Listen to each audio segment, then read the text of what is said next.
मैं जोगेंद्र नाथ मंडल हूं। संभव है कि आप लोगों ने मेरा नाम नहीं सुना होगा, क्योंकि इतिहास लिखने वालों ने मुझे जानबूझकर हाशिए पर डाल दिया है। लेकिन हमेशा से ऐसा नहीं था। एक समय मैं सामाजिक और राजनैतिक पटल के केंद्र पर था। मैं वंचित वर्ग का बड़ा प्रतिनिधि और डॉक्टर अंबेडकर के साथ प्रभावी नेता था।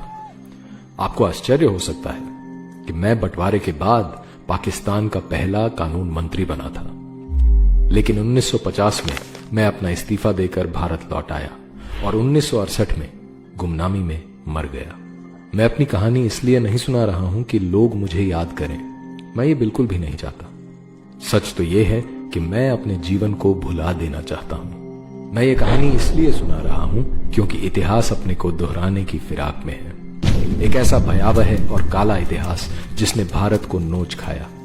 मैं उस इतिहास का एक महत्वपूर्ण हिस्सा हूं। मैं इस कहानी की शुरुआत 1940 से करता हूं, जब मुस्लिम लीग ने भारत को तोड़कर मुसलमानों के लिए पाकिस्तान की रेजोल्यूशन पास की।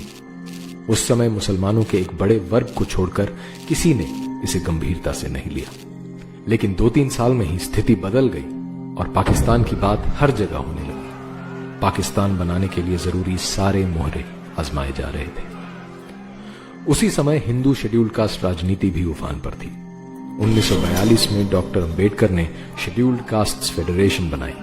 मैं फेडरेशन के सबसे प्रभावी नेताओं में से था। जहां डॉक्टर अंबेडकर हिंदुओं और मुसलमानों को अलग अलग जीवन धाराएं मानते थे और कहते थे कि इस्लाम की नजर से एक सच्चा मुसलमान कभी भी भारत को अपनी मातृभूमि और किसी हिंदू को अपना भाई बंधु नहीं मान सकता, मेरा दृष्टिकोण कुछ अलग था। मैं समाज को केवल राजनीतिक और आर्थिक आधार पर देखता था। मैं मानता था कि क्योंकि अधिकतर शेड्यूल्ड कास्ट हिंदू जातियां और मुसलमान आर्थिक और शैक्षिक दृष्टि से पिछड़े हुए हैं, तो ये दोनों एक समान हैं। दोनों मिलकर एक राजनीतिक ताकत बन सकते हैं। शायद मेरी इसी सोच को जानकर उसका फायदा मुस्लिम लीग ने उठाया। 1943 में मुस्लिम लीग ने मेरी ओर हाथ बढ़ाया और मैंने अपने सारे एमएलएज के साथ लीग का समर्थन कर दिया। मुस्लिम लीग के नेता मुझे आश्वस्त करते रहे कि पाकिस्तान में शेड्यूल्ड कास्ट हिंदुओं को सामान्य से भी ज्यादा अधिकार होंगे। तथापि मैं समझता था कि पाकिस्तान की मांग केवल सौदेबाजी के लिए है। मुसलमान देश को तोड़ने के लिए कभी तैयार नहीं होंगे। इसी सब घटना चक्र में 16 अगस्त 1946 का काला दिन आ पहुंचा, जब मुस्लिम लीग ने कलकत्ता में डायरेक्ट एक्शन किया। हिंदुओं का भयानक नरसंहार हुआ। गुस्साए हिंदुओं ने मुझे मुस्लिम लीग से अलग होने को बोला, लेकिन मैंने न केवल समर्थन जारी रखा, मैंने शेड्यूल्ड कास्ट हिंदुओं को दंगों से अलग रहने को बोला।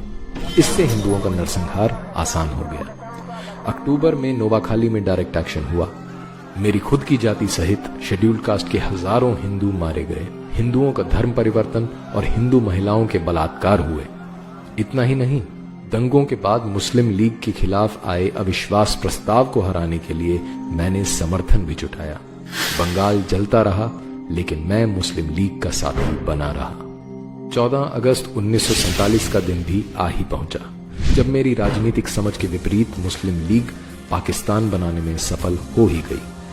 भीषण हत्याकांड हुआ। देश भर के हिंदुओं ने मुझे बुरा भला कहा, लेकिन मैं लीग और पाकिस्तान के साथ बना रहा। मुझे पाकिस्तान के कानून मंत्री का पद भी मिला।